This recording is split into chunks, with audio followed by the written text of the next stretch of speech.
I think it's interesting this week. There's a lot of directions you can go, and yeah, I will definitely defer to you in terms of how you want to make this because I do think you could spend. I mean, there's balanced teams that certainly look good, so you can lead us off. So I've made a few teams already, and I sort of like the kind of two studs with four, not necessarily super cheap guys, but four kind of lower guys. So, that's just sort of the way the first few lineups that I've made have come out. Obviously you can play around with this stuff. Even though I've got Abraham Answer as my favorite play this week, my favorite outright, I'm going to pivot just a little bit and take Sungjae Im to start at 9,800. I just think that high ceiling, high floor this week. I don't think you're going to get burned by him. And I think that his best is potentially better than anybody else in the field. So I really like Sungjae this week. Yeah, I can't go wrong with Sanjay. Just such a pure ball striker.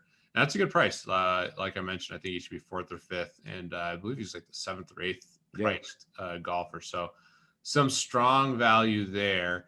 I like that pick a lot. One guy that I just think is underpriced in every aspect is Brendan Todd. And you look at what Brendan Todd did last year. I mean, the guy is just the epitome of a fairway finder. And he finished, I believe, 13th last week. I'm going to give him a nice little bump for that too. And I just think this is a perfect course for him. You can probably put together a whole team of Georgia Bulldogs and even leave some off that team. Going Todd, Kisner, English, Harmon, Henley, right off the top of my head. Throw a Sepp Straka in there.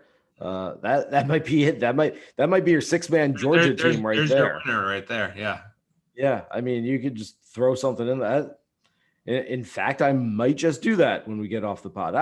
All right, I'm going to go a little deeper. Get a cheap guy on there. I mentioned his name before, but Matthew Neesmith is a guy that I think is not on a whole lot of radars. He should be a bit lower owned this week.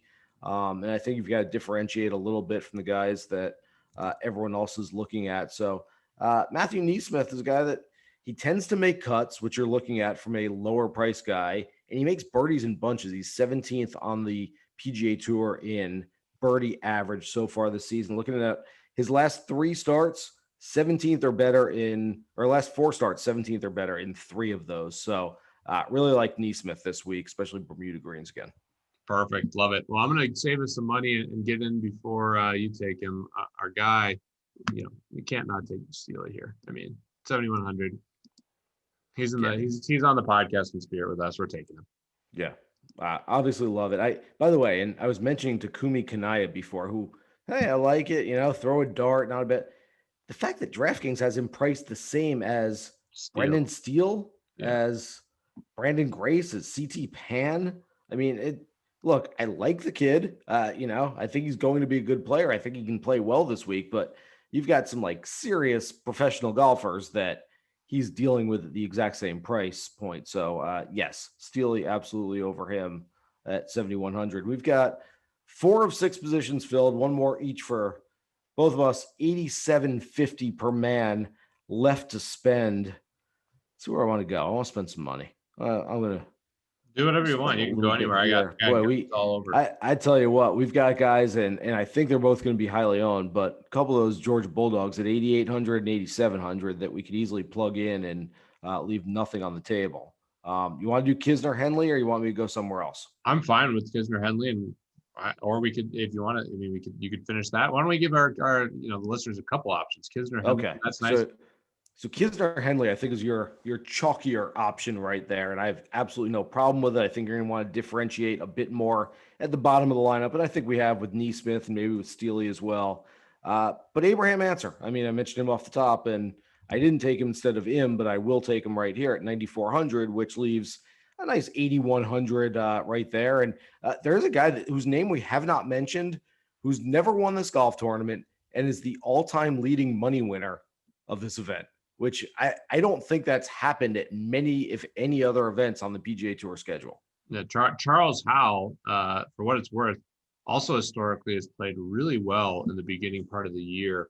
And it makes sense. My theory on Howe and why he's played so well in these Hawaiian events relative to the field is that he's just such a grinder that his game stays sharp into the season. He falls off relative to his expectation more so as the season goes on, but he's someone who historically has been extremely sharp in the beginning of the year and has done well in the West Coast swing.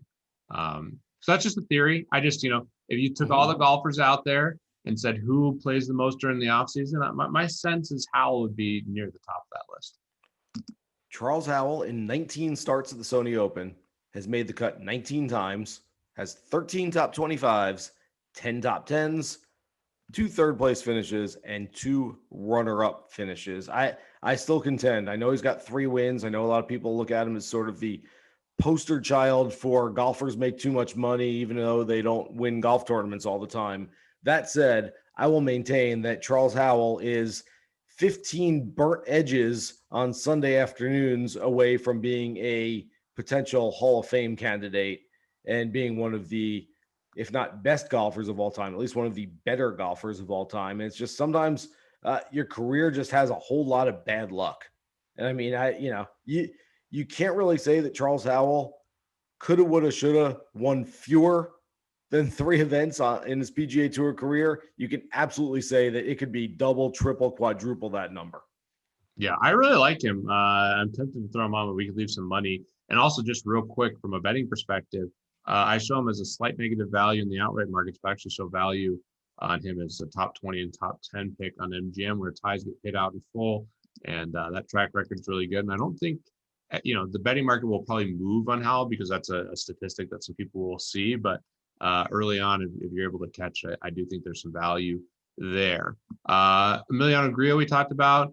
I certainly don't mind that pick. But a guy that I definitely like is Brian Harmon this week. And I'll leave 300 on the table.